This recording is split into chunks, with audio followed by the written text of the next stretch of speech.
et vous aurez sûrement aussi, j'imagine, des questions pour lui. D'ailleurs, je ne sais pas si on avait prévu de consacrer du temps à des questions, mais je présume qu'il y en aura, donc on prendra quand même 5 minutes. Emmanuel Le Chypre, je vous appelle sur scène. En courant.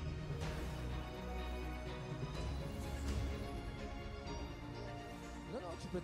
Oui, on va se tutoyer, hein, t'as raison.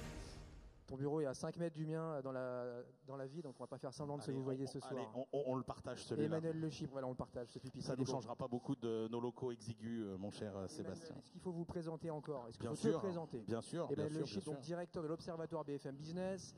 On t'entend du matin tard le soir sur BFM Business. On t'entend sur BFM TV, qui sera ce soir à 21h. Oui. Qui est l'invité? C'est Frédéric Mitterrand ce soir. Frédéric Mitterrand. Voilà. Bon. Je ne sais pas sur quel terrain je l'entraînerai, mais on verra. T'as encore 3 heures pour trouver des questions. Moi j'adore. Hein. Bon, Emmanuel, déjà, vous sortez avec lui, tout le monde l'arrête. J'ai adoré ce que vous avez dit hier, patati patata. Ouais. C'est une star. C'est une star de l'économie. Il n'y en a pas beaucoup en France. Donc voilà. Et puis il connaît tout. Tu connais tout le monde, les patrons, évidemment, les économistes et les meilleurs. Je pense il y a 3 semaines, la nouvelle tombe, l'alerte en jargon journalistique, l'urgent. Jean Tirole, prix Nobel d'économie. Tout le monde se regarde à BFM, mais c'est qui ce type? On ne le connaît pas. Il ne passe pas à la télé, on ne le connaît pas. Évidemment, Emmanuel, non, je le connais. Jean Tirole, l'école de Toulouse. Bon, c'est un petit milieu. Les économistes, c'est un petit milieu. Alors, on se connaît tous depuis assez longtemps. Ouais. Moi, j'ai commencé par faire de l'économétrie au départ. Bon, après, j'ai travaillé dans des directions d'études économiques à Saint-Gobain. Bon, après, j'ai mal tourné vers la presse, voilà, mais effectivement, donc du coup, c'est vrai que c'est un petit milieu, et puis c'est quelqu'un qui a fait une très belle aventure, parce que l'aventure de ce qui est devenu Toulouse Sciences Économiques, c'est aussi une aventure entrepreneuriale. Hein, au départ, tout le monde était contre eux, personne voulait bâtir un pôle d'élite, personne ne pensait que c'était possible dans l'université française de réaliser ce genre de pôle d'attraction. Ils ont réussi, ils l'ont fait, bravo. Bon, Emmanuel, tu as 10 minutes. 10 minutes pour nous faire une forme de 360 de tes perspectives 2015. Donc la macro évidemment, le chômage, l'inflation, tout ce que tu veux, les banques centrales. Oui, tu peux utiliser ces micros-là, ça devrait fonctionner. Oui, ça fonctionne. Ça fonctionne. Ah ouais, ça fonctionne. Ouais, ça fonctionne mieux. Allez, bon courage. Alors, vu que j'ai peu de temps, je vais faire vite. Juste, replongez-vous un an en arrière sur ce qu'on racontait sur les perspectives 2014, enfin, ce qui était un peu l'esprit du consensus. C'était un esprit qui disait finalement, bon, on va avoir une petite reprise, une petite accélération de la croissance. Certains parlaient même d'une petite accélération de l'inflation avec en ligne de mire les politiques monétaires moins accommodantes. Or, ce qu'on voit aujourd'hui, c'est pas du tout ça. Ce qu'on voit aujourd'hui, c'est une économie mondiale qui a plutôt tendance à ralentir. On sera globalement peut-être à 3% en 2014. C'est presque un point en dessous du potentiel de croissance de cette économie mondiale. Et donc la question qu'il faut se poser, c'est pourquoi? Qu'est-ce qui ne va pas?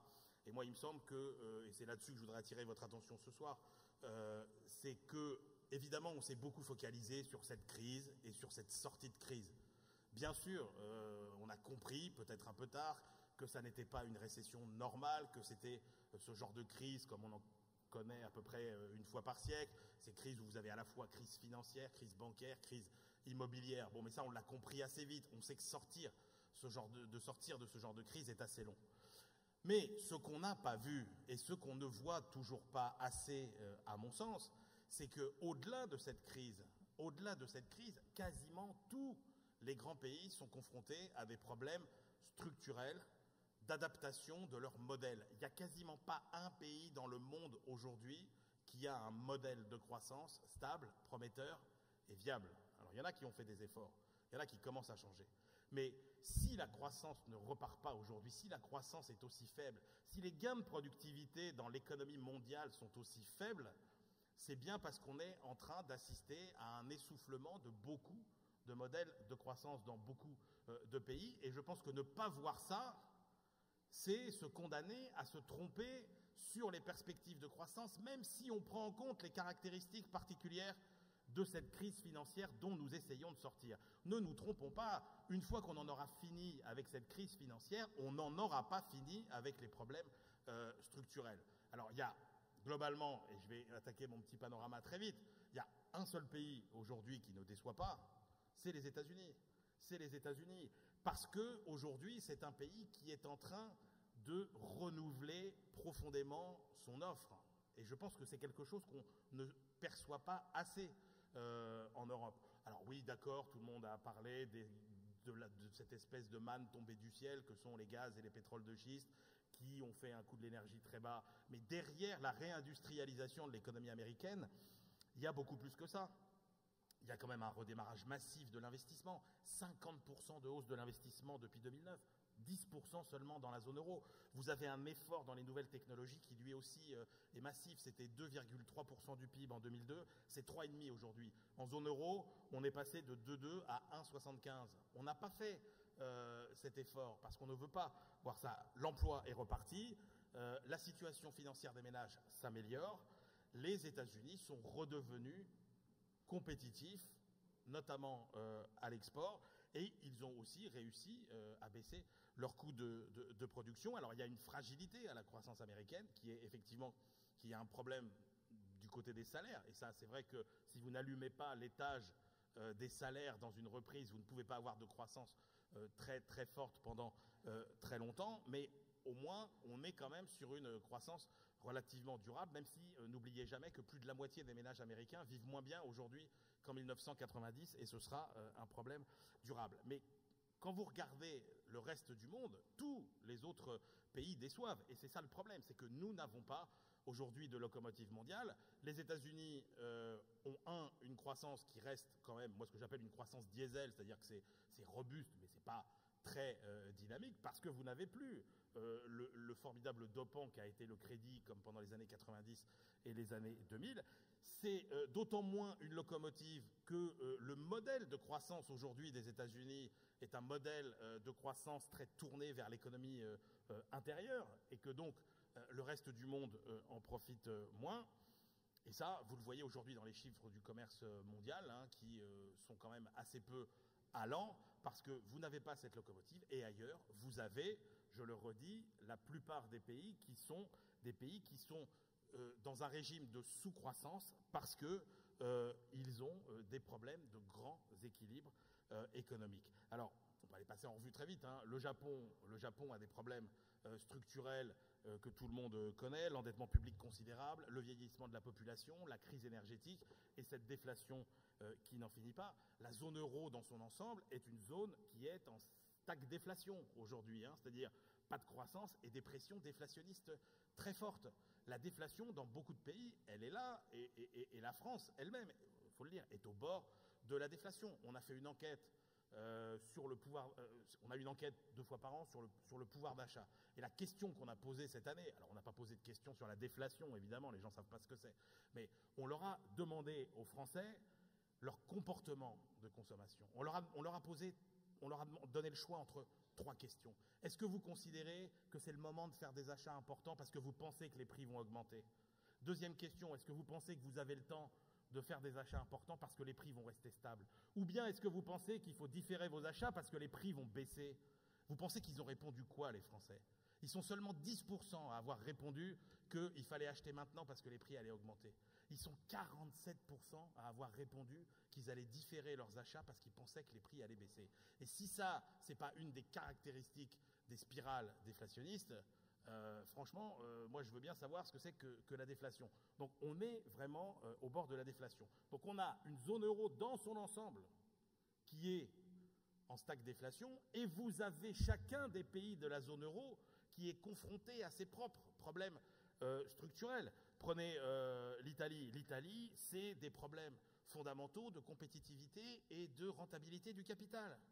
La France, c'est ces 2 mêmes problèmes de compétitivité et de rentabilité du capital, plus un problème global d'inefficacité et de surabondance de la dépense publique. L'Espagne. Alors l'Espagne, c'est peut-être le seul pays en Europe aujourd'hui qui est vraiment engagé dans un processus schumpeterien, c'est-à-dire qui est en train de passer d'un modèle de croissance à un autre. Mais ça, c'est très long. C'est un de ces pays qui avait un modèle qu'il conduisait dans une impasse et qui est en train d'essayer d'en changer péniblement. Donc lui est peut-être engagé dans une transition. Mais l'Allemagne, prenez le problème de vieillissement, d'insuffisance de dépenses publiques, parce que là, pour le coup, vous avez un problème d'insuffisance de dépenses publiques. Donc la zone euro, vous avez des problèmes globaux, des problèmes dans la maison commune et vous avez des problèmes dans la chambre de chacun. Donc voilà. Donc chacun a ses efforts à faire.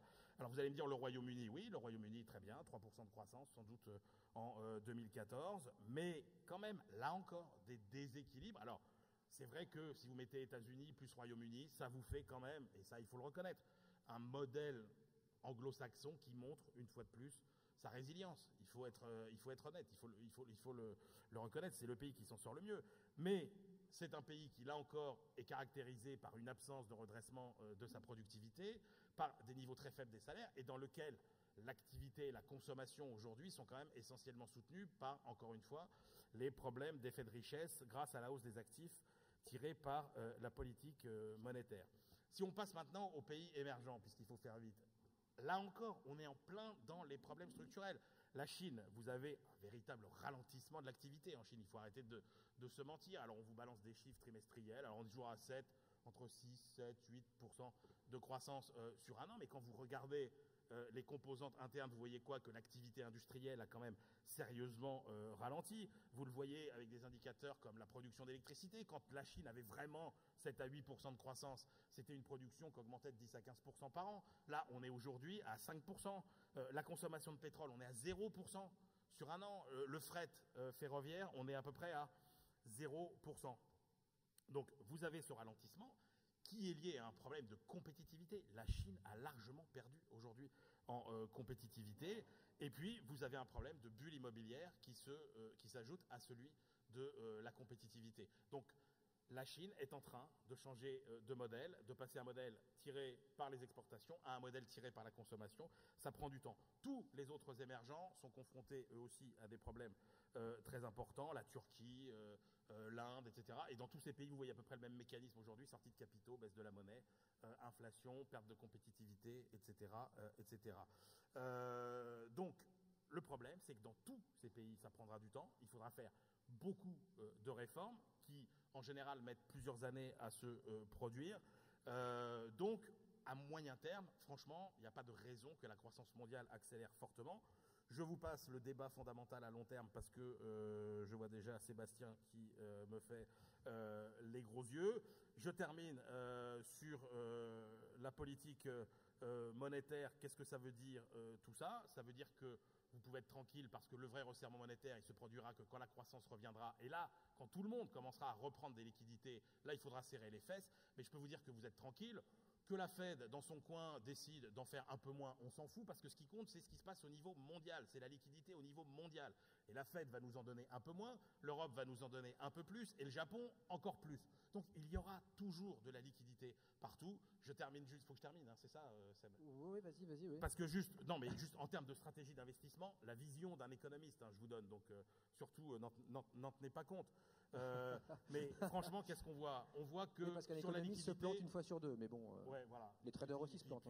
Je reviendrai en répondre devant vous, vous allez voir. Mais quand vous avez une croissance nominale mondiale qui atteint 4% à peu près, allez, quand vous avez une base monétaire mondiale, donc la liquidité mondiale qui augmente de 12% par an, où est-ce que vous voulez qu'il y ait des risques globalement sur les marchés? Alors oui, il y aura des marchés qui baisseront, il y aura des marchés qui monteront, mais vous aurez toujours des effets de vase communicants. Alors moi, je vous donne un petit conseil pour dormir tranquille et arrêter de vous prendre la tête pour savoir sur quel marché il faut rentrer, quand est-ce qu'il faut en sortir pour aller sur quel autre. Moi, je vous dis que le meilleur portefeuille aujourd'hui au monde, c'est le portefeuille qui reproduit le portefeuille mondial. Voilà, c'est tout. Vous mettez autant d'obligations, de matières premières, d'actions que ce qu'il y a dans le portefeuille mondial, vous dormez tranquille, vous ferez 6 à 7% de rendement sur l'année. Et vous n'aurez pas à vous demander qu'est-ce qu'il faut que je fasse. Moi, je vous prends rendez-vous dans un an. On en reparlera dans un an et on fera le point dans un an. Bon, pour on n'attend pas un an, final, Emmanuel. Il y a des questions là. Qui avait raison? Il y a des questions. Il y a des questions, Emmanuel, pour vous ce soir. On va peut-être les découvrir ensemble. On ne pourra pas en prendre beaucoup, malheureusement, parce qu'il faut qu'on avance. Il est 19h. Une première. Comment faire pour que les travaux de Jean Tirole inspirent les politiques? Bon courage. Lui dit que les politiques reprennent à peu près 10% des travaux des économistes et il trouve que déjà c'est pas si mal parce que c'est un type modeste et optimiste. Le problème c'est que vous voyez bien le défaut d'analyse mais colossal auquel on est confronté. Prenez juste le cas de la France. Quand je vous disais tout à l'heure, personne ne se préoccupe de ces problèmes structurels. Déjà, on a eu du mal à comprendre la nature de la crise, même si c'est quand même des sujets documentés. Cette crise, ces crises financières, je veux dire, il y a les travaux du FMI, le Rogoff-Reinhardt, c'est pas que des conneries dedans. Les travaux de Bernanke, quand il était économiste, avant de tourner mal et de devenir banquier central, il a dit des choses intéressantes. Donc ça, on le savait déjà.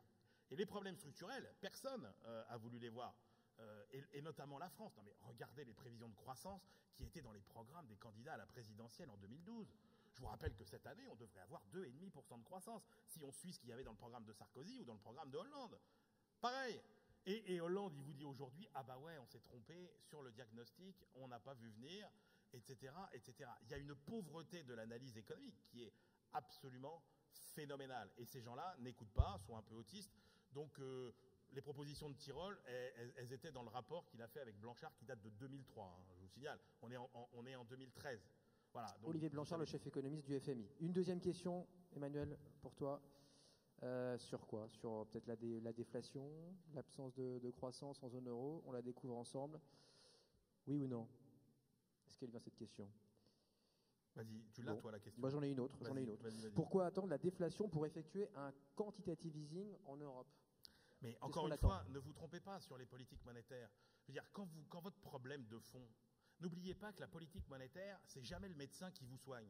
La politique monétaire, c'est l'infirmière qui vient vous donner la dose de morphine pour que vous ayez pas mal. Mais c'est jamais l'infirmière qui vous guérit, c'est le médecin. Et quand le problème de fond de nos économies, c'est des problèmes de désendettement et des problèmes de structure, de réforme structurelle, la Banque centrale, elle pourra rien pour vous. Elle peut vous donner du temps. Oui, elle donne du temps, mais il y a des gens qui ne l'utilisent pas aujourd'hui. Mais ça a marché aux États-Unis. Non, mais ça a marché. Non, mais il n'y a pas que le quantitative easing qui a marché aux États-Unis. Il y a eu la politique budgétaire et il y a eu cet effort massif d'investissement des entreprises. Les chiffres que je vous ai donnés sur l'investissement des entreprises, c'est de la vraie économie, c'est de l'économie réelle. En Europe, il ne s'est rien passé. Strictement rien. Donc, que les quantitative easing, ça fasse plaisir au marché, moi je veux bien. Mais sur l'économie, ça n'a aucun effet. Hein, quand vous avez une voiture qui manque de carburant, vous remettez du carburant. Quand vous n'avez pas de problème de moteur, votre voiture elle roule. Le problème qu'on a aujourd'hui, c'est qu'on a un moteur qui est grippé. Donc, vous pouvez foutre toute l'essence que vous voulez dans le moteur, ça ne repartira pas.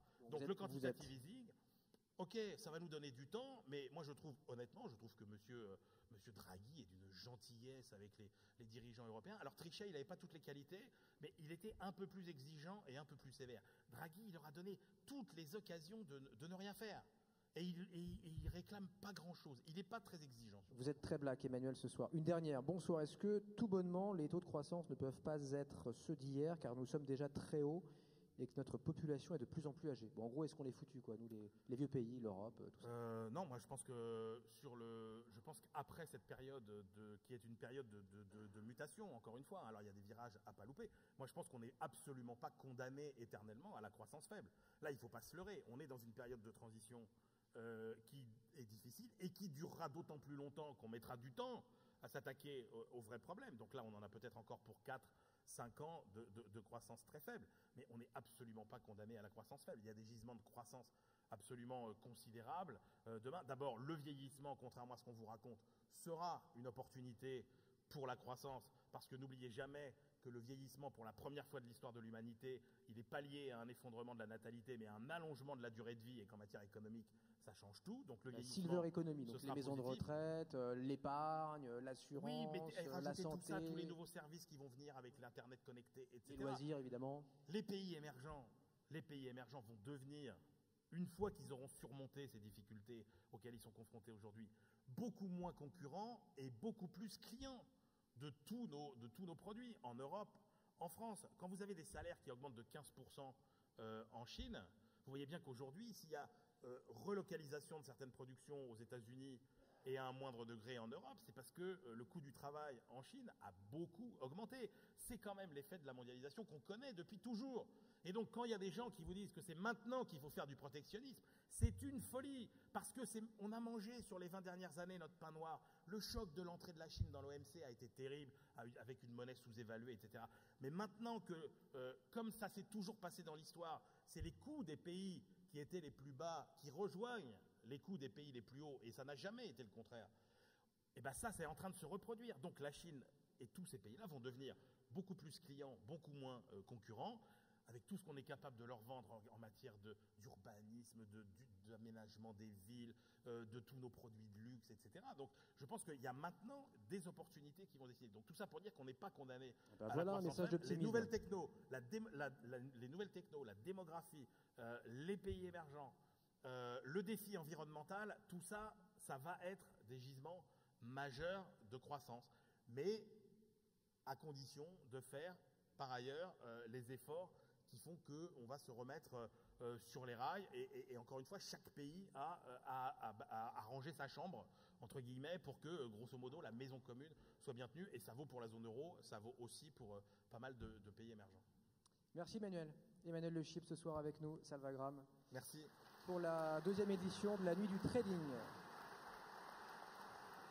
Bonne soirée Emmanuel, à bientôt.